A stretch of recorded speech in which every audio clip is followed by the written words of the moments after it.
Welcome everyone to our GBTA podcast. I am Lisa Barras, the chair of the Meetings and Events Committee for Canada.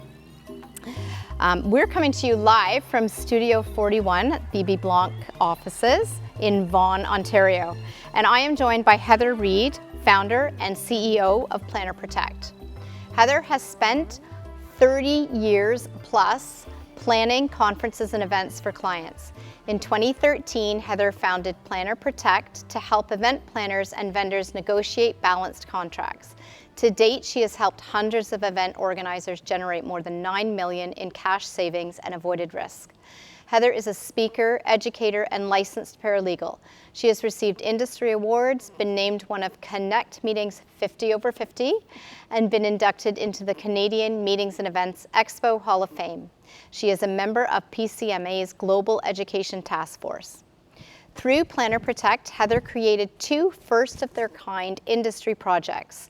The COVID-19 Chronicling the Lessons Learned website was created to document the experience of 28 Canadian event planners whose work was directly impacted by COVID-19.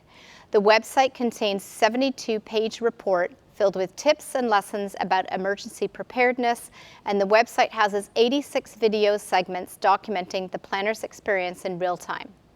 In 2024, Planner Protect launched the Certified Event Contract Professional Certification Program. This CECP certification program is designed to focus exclusively on teaching event planners how to negotiate, balance, and thorough event contracts. A self-proclaimed contract nerd, yes. Heather is dedicated to changing the education landscape for event professionals. Welcome, Heather, and I am thrilled to have you in Studio 41 live. And before we kick off, happy birthday. Oh. Thank you, it is today. Thank you. Giving up your birthday to spend with us. So, I mean, Heather, I'm just so excited to start this conversation. I want this to be very much a casual conversation. I do have some questions I'd like to ask you. But I thought we'd just sort of start with an overall general contract. Does that sound good? Super. Okay. Super. So when looking at contracts, when talking to professionals, event planners, and suppliers, how do you proceed when a client has verbally committed to an event, but they delay in signing the contract? Of course, we know that never happens, but if it was to happen. It happens because I'm probably part of the reason for it. Certainly when I was a planner, and I've only ever been on the planning side. Okay, I've never been a supplier partner in any way, shape, or form. So when I was actively planning, I know that I was the holdup on some contracts. And certainly as part of the review process now, I'm part of the holdup. So thinking about how I want to be treated, I would think there are a few things, and I know that I've been blessed to have great partners that have treated me in the ways that I'm about to suggest, that really is conducive to creating a partnership, because I think at the end of the day, that's what both sides really want, is that feeling of partnership. So in thinking about the process of what do you do, I think the first thing is just literally saying, hey, this is out here, it's outstanding, we really need to get going on this.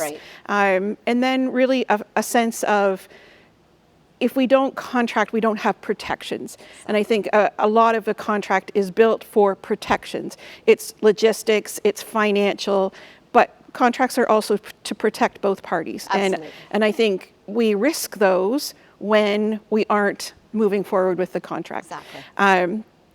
We need to set a deadline by which, hey, we need to go or no go at this point. And I think clients need to respect that. Clients don't want to miss opportunities to do business, and just as our supplier partners don't want opportunities to explore other possibilities or even sign other possibilities while they're waiting. I think the concept of being able or willing to walk away, and that must be very hard. I know as an entrepreneur, I can't stand the thought of having to walk away from a piece of business. However, if that client is not being respectful of your time, the commitment that you've made.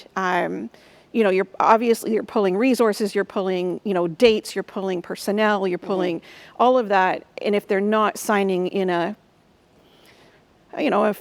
timely manner, that jeopardizes what your able to commit to. Or so to me, setting that very friendly, here's the deadline, but if we don't sign, we need to be willing to walk away. And at the end of the day, really that contract in place means, okay, we have a firm commitment. We can invest now our time, our dates, our people, whatever it might be. But really, we should not expect those partners to move forward if we are not giving them that official, signature on the bottom. But I do know that sometimes, I know when I do contract reviews, I try to give a lot of explanation why we're asking for certain things. And sometimes responses come back just simply, no. Yes. And that kind of causes red line, and it causes to just kind of halt things. Yeah. And it's very hard after you get that kind of, nope, not willing to discuss. Yeah. It's really hard to re-engage in that negotiation process. And so one of the things I think is really important is really being able to say, is there something that I'm missing? Or is there something that you need a further explanation on? Or could we come back and look at what I've said no to? Yes, exactly. Because sometimes those are really critical pieces. And when we hear no, and we have what we feel is a very justifiable reason for asking for something, that shuts clients down. It does, and it shuts down the negotiations. And so I think also being able to say, what is it that you're pausing for? Is there a concern? Is there a question outstanding that we haven't answered? And I think one more point is, and I'm not a huge fan of incentivizing, but perhaps it's just sweeten the pot just a little bit 100%. To get that contract over the finish line. But I think all of those are respectful to both parties. I think clients need to understand that we just can't keep our partners on hold. They have to protect their business and their financial investments and make sure that they are moving forward just as clients do. So I hope that answers the question. No, that's great. And I love that you said that sort of go, no go, because I think that needs to go to that highest level too on the planner side, right? There's so many people involved, but there's ultimately a budget owner or a stakeholder, right, that needs to make that decision. So being respectful of those timelines, and also on the supplier side, right? There's lots of parties involved as well. And that whole red line and that hard no is sometimes a misunderstanding, right? That you just have to get past in that negotiation, right? So awesome points. Thank you. Absolutely. And to me, a no from someone that may not understand, you need to have the empowerment to say, okay, I need to talk to someone else, right? And so maybe the script says no, but maybe when we push a little bit deeper and we ask for clarification or rationale why, it's, as you said, involving another person, which is okay, right? Absolutely. It's okay to ask that, right? Don't make quick judgments, right, on things that could end something that you don't want to end. Right? Absolutely, So, absolutely. Awesome, thank you. Yeah. And how then do you balance the need for detailed contracts with the flexibility required to adapt to those last minute changes, which again, we know never happened, but if it was to happen, right? Last minute changes, I think, are just part of the job description.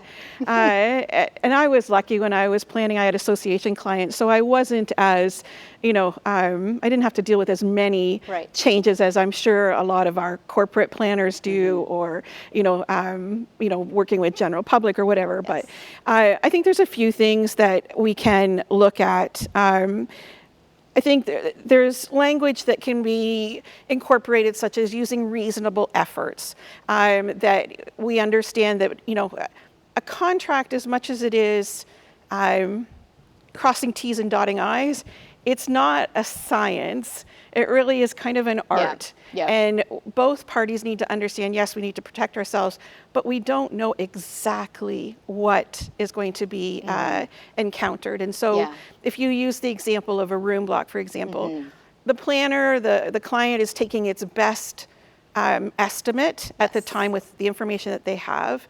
The partner is allocating that room block, but then let's build in a review time so that if we're 2, 3, 4 years out, then let's frequently look at, does this still make sense?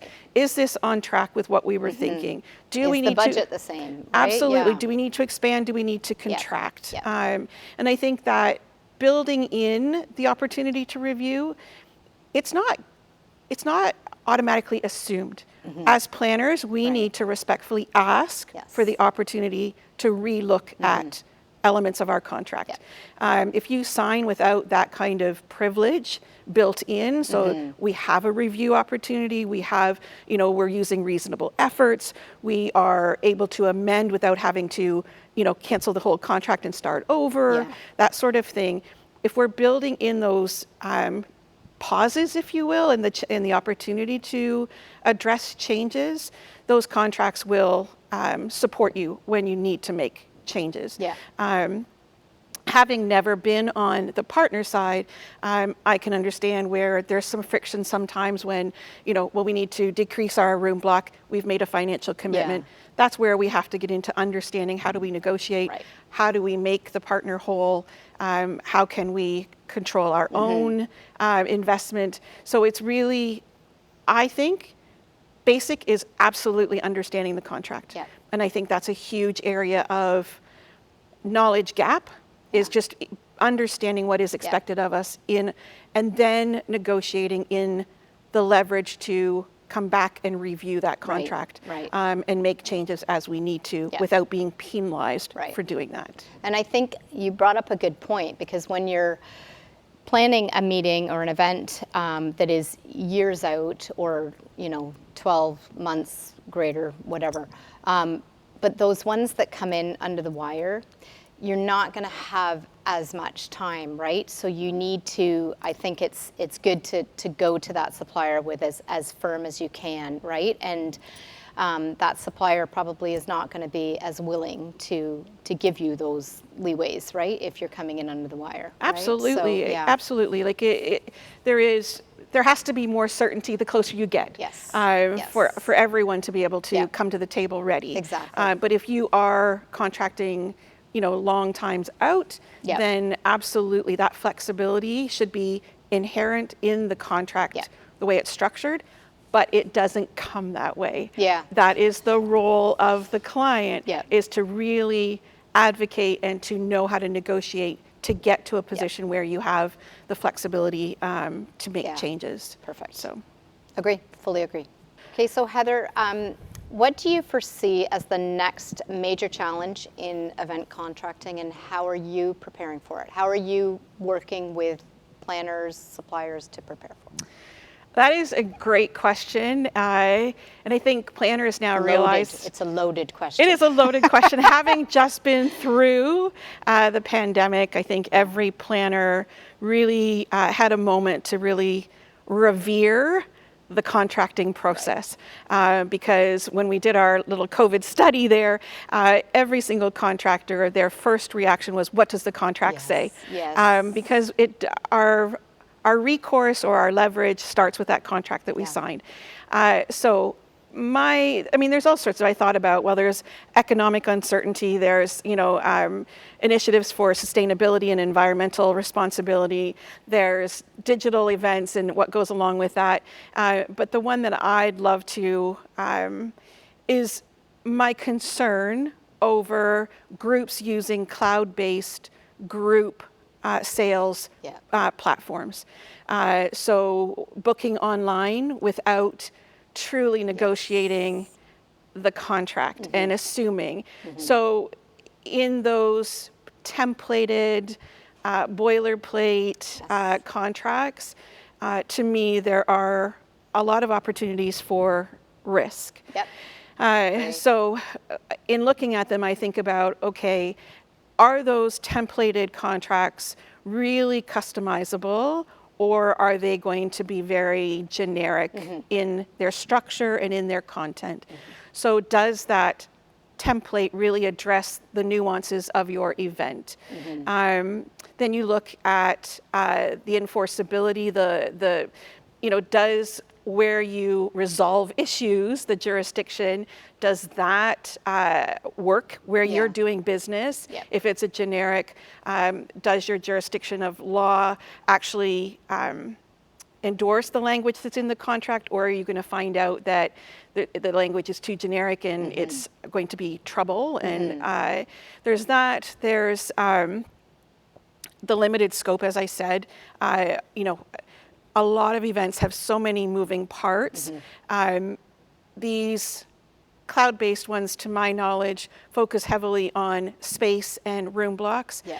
But is there the nuances of other elements, trade shows, public events, things like that? Is that, you know, being offered as part of the contract? I'm going to look at my notes here. One of the things, platform bias, and this is that, you know, contracts are already, when they're presented to clients, they're written by legal counsel to protect the party that offered the contract. So they're not written to protect the client. And it's the client's responsibility, either through their employee or through their third party or through the intermediary, to negotiate a balanced contract. And so I really wonder about, is that contract really going to be biased towards the provider? You know, and how much can you change about those templated contracts? There's ambiguous wording. Is it really defendable at the end of the day? Matters like dispute resolution, is that addressed? Is it just straight to court, or is there arbitration or mediation involved? There's a whole number of things that I have concern. But I think at the end of the day, my number one concern, and it's the same as if you were dealing with an in-person interaction, is understanding. I think it was Julius Solaris just recently said 70% of our industry is new to our industry. And after the whole shuffle with COVID. So that to me is incredibly scary to think that we have such responsibilities as planners. We are hired or we are employed to have those negotiation skills and that negotiation knowledge. And if we're new to the industry, where are we getting that knowledge? And so these templated contracts, do you really understand the language? Do you understand the nuances? Things as subtle as there was a recent lawsuit that was just decided, and it came down to the difference between will or may. So I will do something or I may do something. Or it came down to the difference of make or made. So it's wording. It's wording. It's so specifically chosen.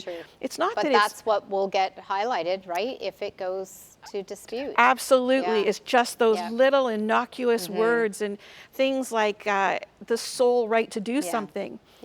That means one party. That doesn't mean a collaboration. That doesn't mean a relationship. That means one party gets to do something, you know, of their own accord. And so things like that, I think, are where the risks are. And so my concern for the next is using AI.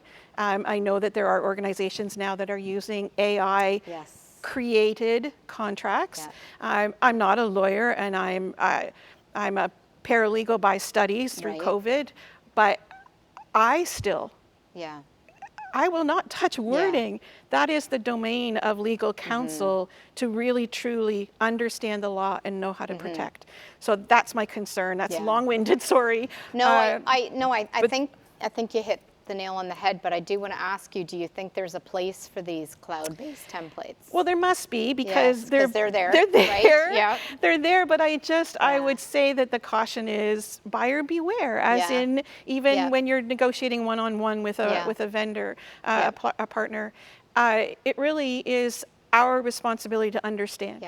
So yes, it may be more efficient. Yes, it may expedite, you know, getting from RFP to contract. But at the end of the day, actually I said just a while ago, asking and saying, I don't know. But what is not acceptable is in hindsight saying, I didn't know. It is our responsibility to know. It is. And so even if we're using these for efficiency or for whatever the case might be, we still have a responsibility to know. I didn't know does not make a legal. There you go with the wordings. Again, it's like so subtle that you know, really the blind eye would miss it, right? So it's just I think it's really relevant that you said that so much responsibility lies on the planners now. We've seen, you know, I come from a travel background too now, and we see, I can call a hotel one day and the next week there's a different person in charge of events, right? So that turnover is still happening post-pandemic, and you're right, they're brand new to it. So you can't just rest on the fact that they've put together the best contract for your event, right? So huge responsibility on the planners, and I feel like it's going full circle, right? We're bringing out this AI, we're bringing out these templates, and yet we're going back to like that reading every single line, and it's more and more important. Right? Absolutely, and I can appreciate when I was actively planning, like I'm wired to enjoy reading contracts, but for those that, right, like just face it, I love that aspect of it, but for planners that don't, and I would say most in the industry, it is something that they have to do. It's not necessarily why they got into the industry. It is a task, and it is a task that requires clarity of mind. It's a task that requires a fresh mind. It's a task that requires time. It's not something that, okay, I've got 15 minutes and I can squeeze this in. No, it's a trained eye too, done. right? And it's, and so, and ask questions. Don't be afraid to ask questions, right? That's what that new comment is, that little new comment thing. Okay, thank you. So just switching gears a little bit, certainly we know that there is inherent risk with some meetings, whether it's and security issues, whether it's having sort of a prominent high-profile figure or high-level employees attending a meeting altogether, or where we're putting the meeting, right? Where event locations are. So just switching gears a little bit to that side of contracting, my first question is, how can event planners and organizers mitigate risk through contract terms? Great question. There's lots of areas. It's in the legalese, it's in the practical, it's through logistics, it's through finances. All of those need to be, quote, protected. They all expose the client and or the vendor to risk. So I think there's a few things. Obviously, the three big hitters that come to mind immediately are cancellation, huge risk, termination, another huge risk, indemnification, which is claims and lawsuits. So those three, obviously, cancellation to me is one that is often overlooked. Both parties need to have the ability to cancel if there's been a breach of responsibility on the other party. But there's also the business reason for canceling, and rarely are clients presented with contracts that allow them to cancel because the partner has breached the contract or the partner wants to take a different piece of business. So I think that's one gap that is most often there that we need to. There's termination, which is the forced upon end to the contract for unanticipated or unforeseen circumstances, and COVID, a perfect example of that, where we, events couldn't happen or events shouldn't happen, and we lived through all of that. The indemnification, as I said, there's things around insurance and liability, limit of liability. There's payment terms. Deposits are even a risk when I know when I look at a deposit schedule, how is that deposit that the client has made into the vendor partner, how are they protected? How do we make sure that our money is safe with that vendor should something, so I think there's that, there's compliance with laws, there's, looking at my notes, there's, opportunities to amend and modify needs to be there. So there's a number of ways.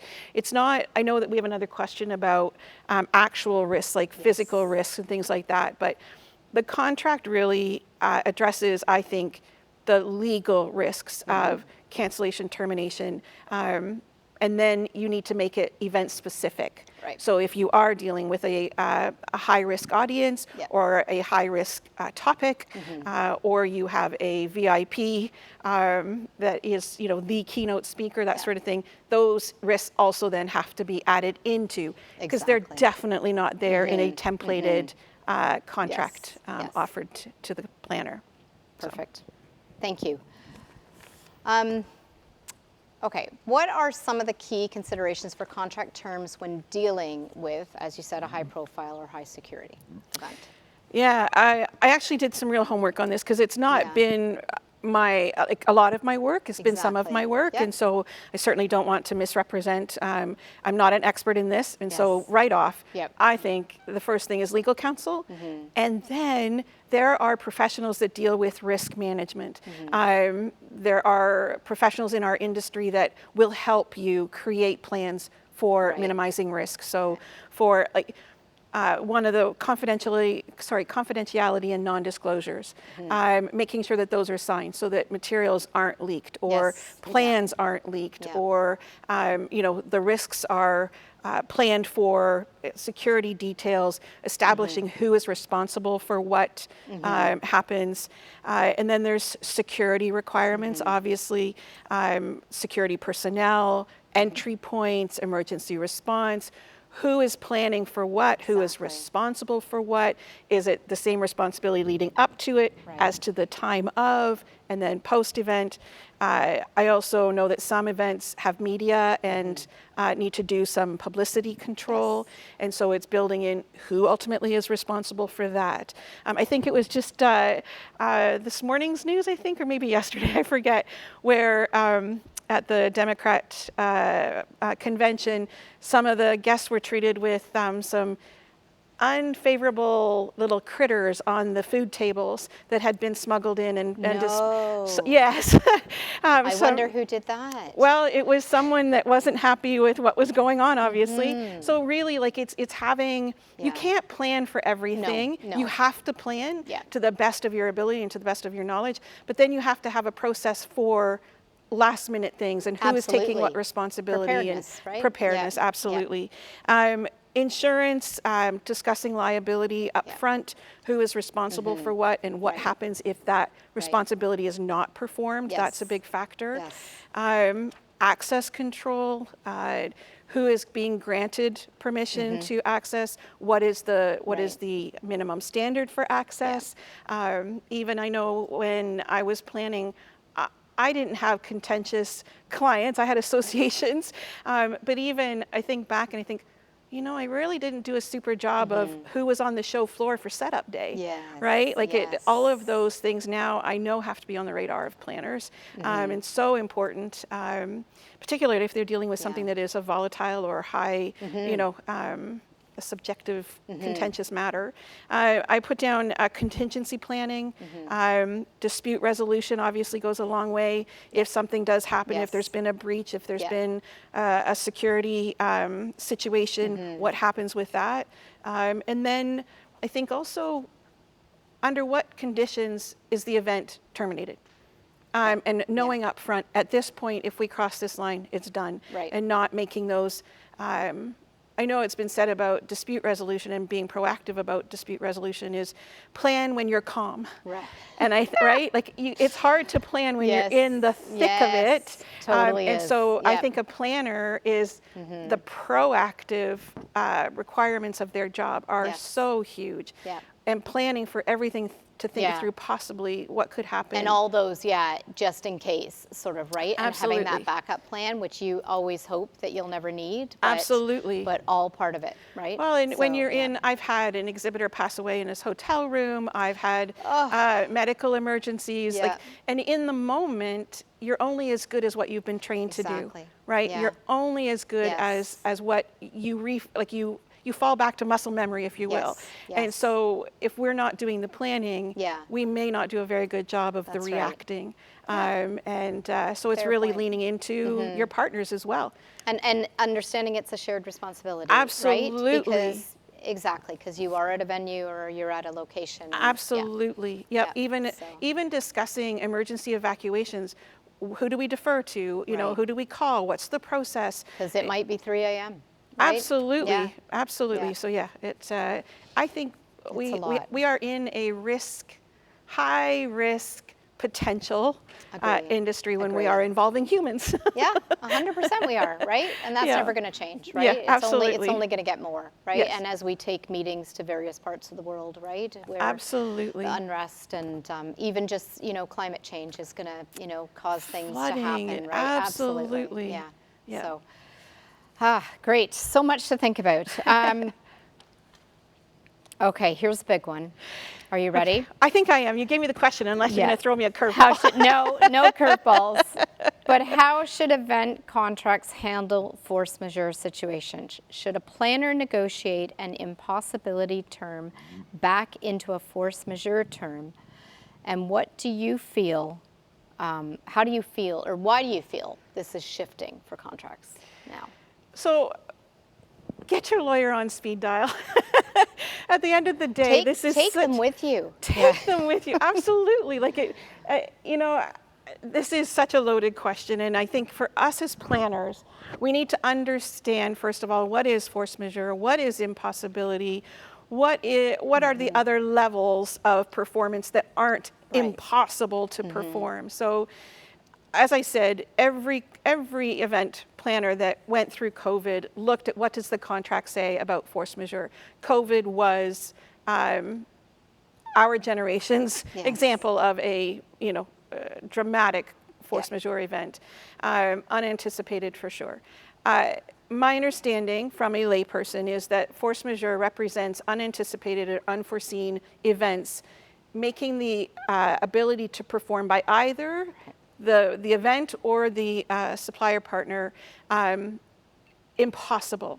However, I learned very early on that my understanding is that events aren't necessarily impossible. And so there are legal terms or legal terms, I guess, like impracticability and frustration of purpose. And I think what we need to do as clients is make sure that it's not just an impossible. Obviously, I believe supplier partners want just impossible. Yes. Right? Because then it's very objective. Yes, exactly. Whereas when you get into impracticability or you get into frustration of purpose, it becomes more subjective. So what is... A little bit more open to interpretation. Right. What is impracticable? Well, impracticable is when something has been made more burdensome, more difficult, more costly, more challenging to perform by either party. And then frustration of purpose is related to, you gave the example of one VIP speaker. If that VIP speaker cannot cross the border to get into the country, to be able to, be presented at the event, that is a frustration of the purpose of holding that event. And so it's not an impossible situation. The vendor partner might be there ready to, to perform. Even the event might be ready to perform, but the purpose behind the event is now become frustrated. And so I think we're seeing, we had clauses there, force majeure terms that were really not understood well. And now everybody's gone back to the drawing board and tightened them all up. And I think as clients, we're going to have to work hard to loosen them back up, because we work in the gray. We work not only in impossibility where it's objective, we work in that more subjective. Yes, we might be able to hold the event, but I use the example quite often about networking. If the purpose of this event is to entirely be networking and facilitating discussions and things like that, and potential to conduct business, how conducive is having to be 6 feet apart for that, right? We encountered that at the beginning of COVID when people had to be scattered. Well, you can't network when you're sick. Well, maybe you can. But probably the success of it's not going to be anywhere close to the same. Well, and it's different than what we were used to, right? Absolutely. So, and so if that's built in, but it's the client's responsibility to say, what are the potential risks against my event that would make it so that it would not be successful? And it's not financially successful. It's like, can we hold the event? Will it serve the purpose? And I think one of the things that clients have to do is create the context to be able to leverage that. And there is a purpose of the event, little summary that can be created. It answers, I believe, 9 different kinds of questions. And you set that as, this is why, this is the framework for the event, this is who's involved, where they're coming from. Because then when we do encounter something that doesn't make it impossible, but it makes it more challenging, then we can leverage, look, we set out the parameters ahead of time. This is what will make our event successful or not successful. It hinges on. And so I think force majeure is always going to be contentious. I believe planners are probably sick of hearing about it, and yet they've changed. Yes. And so we still have to be militant about making sure that it works for the event and for the client. Yeah.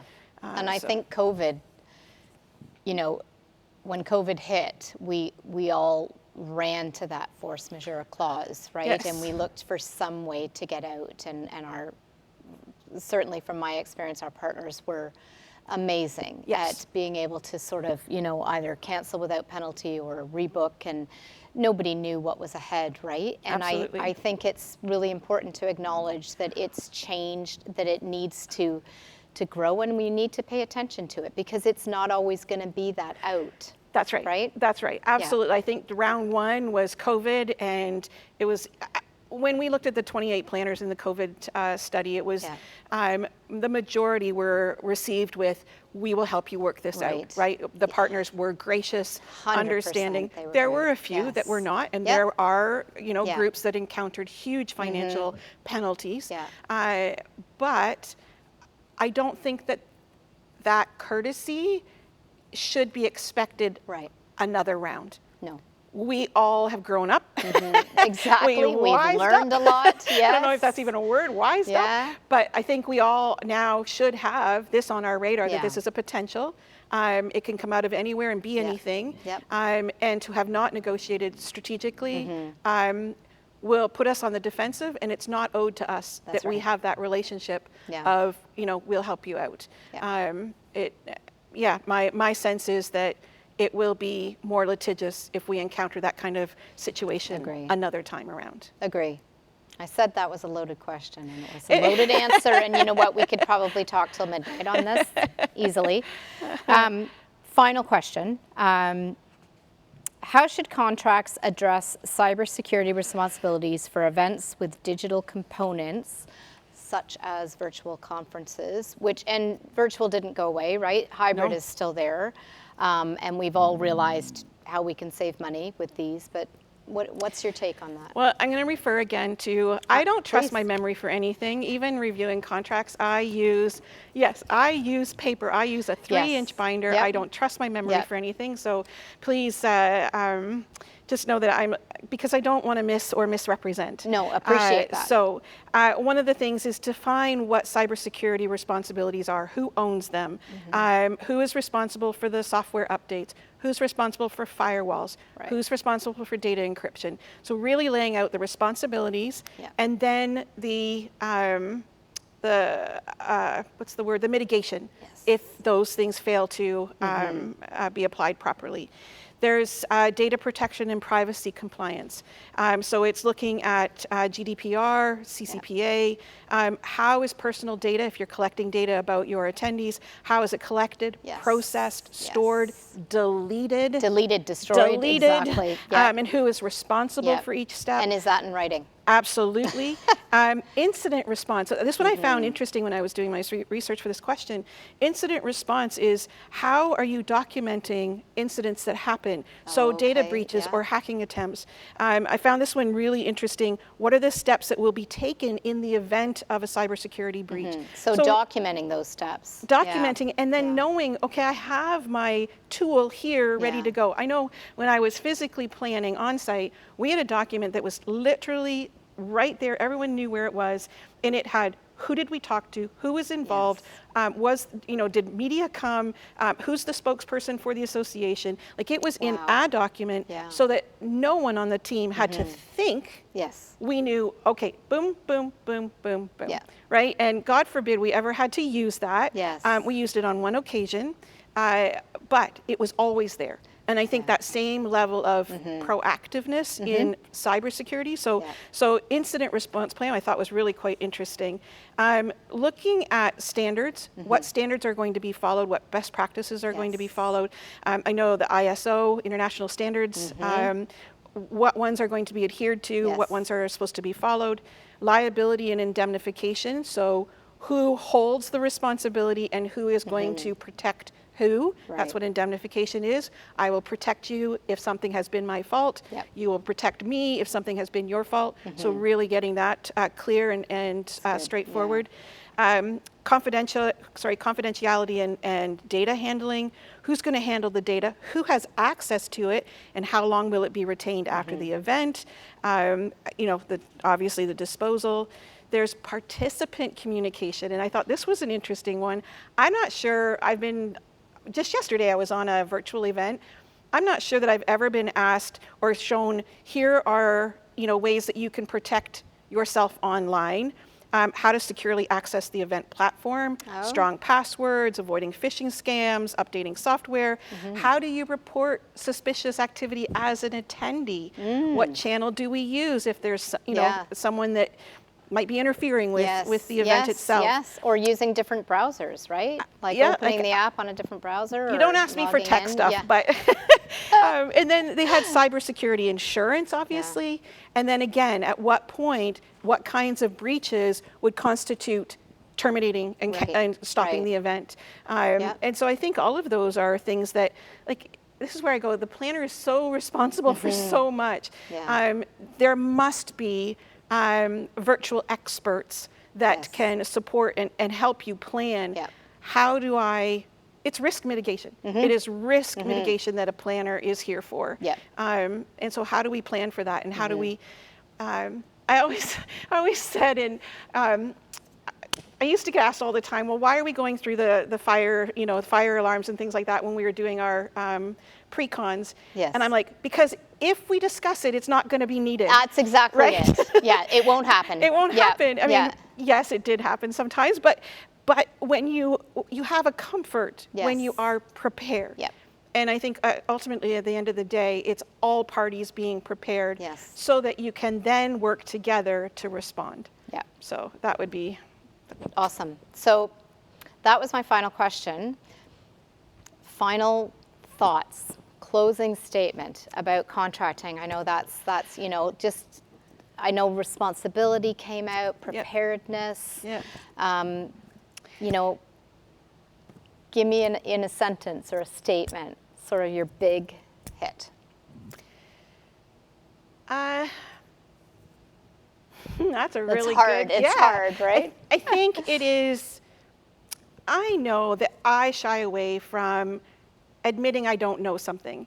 I would rather, oh, got it, and then go away and scurry. But I think for those that are new in the industry or those that aren't familiar with, if I had to do a virtual event, I would have to go find someone to know how to do it.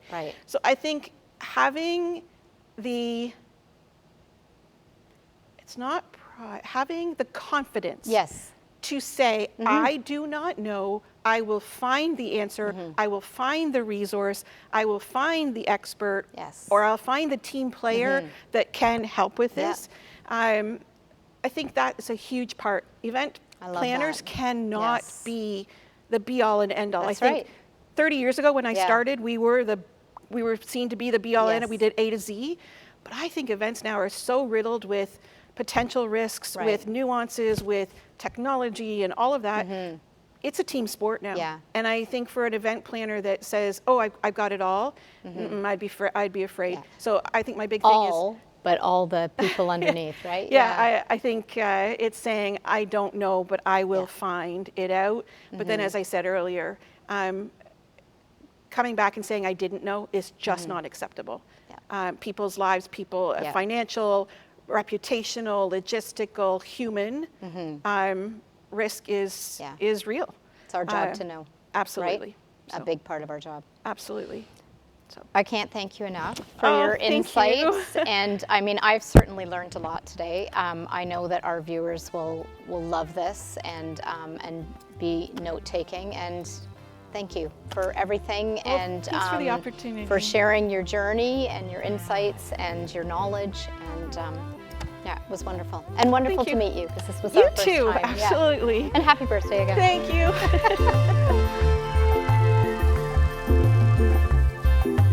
You have been listening to The Business of Travel, the official podcast of the Global Business Travel Association. For more information about GBTA and its work, visit gbta.org and be sure to rate and review us wherever you get your podcasts. Until next time, thanks for listening.